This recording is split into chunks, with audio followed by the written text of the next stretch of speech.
आपको कोई यूज़ कर रहा है विदाउट इवन नोइंग कि आप यूज़ हो रहे हैं। कुछ चीज़ें पता लग जाती हैं कि ये एआई में बनी है, रियलिस्टिक शूट नहीं है। कितनी अजीब-सी बात है ना कि यार मेरा चेहरा कोई यूज़ कर रहा है और वो पता नहीं कहाँ-कहाँ यूज़ कर रहा है और मुझे ये भी नहीं पता कि मैं कहाँ यूज़ हो रही हूँ। मुझे ना उसके बारे में कुछ इन्फॉर्मेशन आती है, ना मुझसे कोई कंसेंट लिया जाता है, ना मुझे कोई पे करता है। बट मेरा चेहरा यूज़ हो रहा है। That's weird. और वो किसी भी चीज़ में यूज़ हो सकता है। भई आप फॉर एग्ज़ाम्पल मैं फेयरनेस प्रोडक्ट्स को एंडोर्स नहीं करती। हमारे पास आते भी हैं टीवीसीज़ तो हम उनको मना कर देते हैं कि हम नहीं करते। सपोज़ कल हमारा चेहरा कोई लगा दे कि जी ये काली थी, ये गोरी हो गई, ये हो गया, वो हो गया। This is way beyond my limit. मतलब वो एक एक्सेप्टेंस की लिमिट होती है, जहाँ चलो आप एक थोड़ा-सा उसको पुश करके कहते हो चलो कोई बात नहीं। ये उससे भी कहीं आगे है हमारे लिए।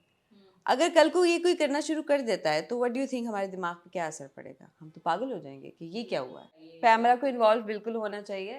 एक प्रॉपर लॉ सिस्टम इसके बारे में बनना चाहिए, जिससे आपको पता चलेगा कि क्या-क्या चीज़ें आप एआई से यूज़ कर सकते हैं और क्या-क्या चीज़ें इल्लीगल हैं यूज़ करनी। ट्रेडिशनल एडवर्टाइजिंग थी जब डिजिटल भी नहीं होता था, अगर आप सबको याद हो तो खाली टीवी पे इश्तहार चलते थे, प्रिंट एड्स बनते थे, रेडियो बहुत इफ़ेक्टिव था और आउट ऑफ होम होता था आपका।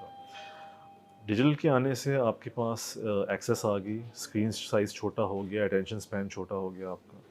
उससे आपके कंटेंट पे बहुत फ़र्क पड़ा। इसलिए lot of brands are moving toward digital because वहाँ पे ईज़िली टारगेट आप कर सकते हैं अपने यूज़र को। फॉर एग्ज़ाम्पल एक मूड फ़िल्म बना रहे हैं या हम उसकी एक जिंगल बना रहे हैं, तो उसका गाना कैसा होगा, साउंड क्या करेगा, रेफरेंसेस हम बहुत ज़्यादा पहले किया करते थे। तो I think AI tools really helps to produce work in less time and an effective manner, और क्लाइंट्स को हम चीज़ें इमेजिन करवा सकते हैं बहुत जल्दी, जो शायद पहले टाइम टेकिंग एक चीज़ हुआ करती थी। जो पहले शायद आप एक फ़िल्म डायरेक्टर के पास जाते थे इश्तहार बनाने के लिए, अगर वो अब आप एआई के थ्रू बना रहे हैं तो एंड में आपको दोनों में आउटपुट्स मिलते हैं।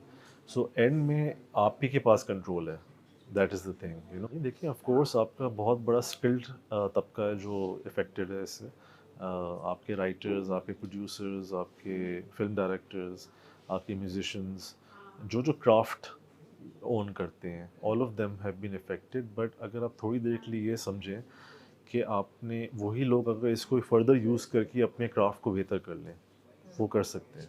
बिकॉज़ जो एआई नहीं कर सकता ना, वो इंसानी दिमाग को रिप्लेस नहीं कर सकता। आप जो आइडिया सोचेंगी, जो मैं आइडिया सोचूंगा, वो हमेशा मुख्तलिफ होगा, और हम दोनों एक टूल यूज़ कर सकते हैं। हमारे आइडियाज़ हमेशा डिफरेंट होंगे। तो आइडिया अभी भी जो है ना, वो ओल्ड स्कूल तरीके से ही होगा। हमें आइडिया सोचना है अपने जहन से, लेकिन फिर टूल्स यूज़ करके उसको फुलफ़िल करना है।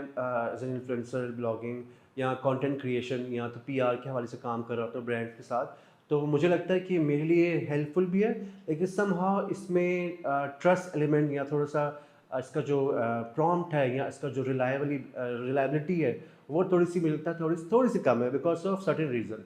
अच्छा, मेरे लिए क्या, अगर मुझे किसी क्लाइंट ने कहा फाइन ग्राफिक्स पोस्ट बनानी है, तो मैंने फ़ौरन जेमिनी को बोला कि मुझे ये बना दें ताकि I can make a content easily in a minute. एक तो ये हो गया। पहले लगता था टाइम के भाई हम एडिट करेंगे, शूट पे जाएगा, प्रोसेस होगा।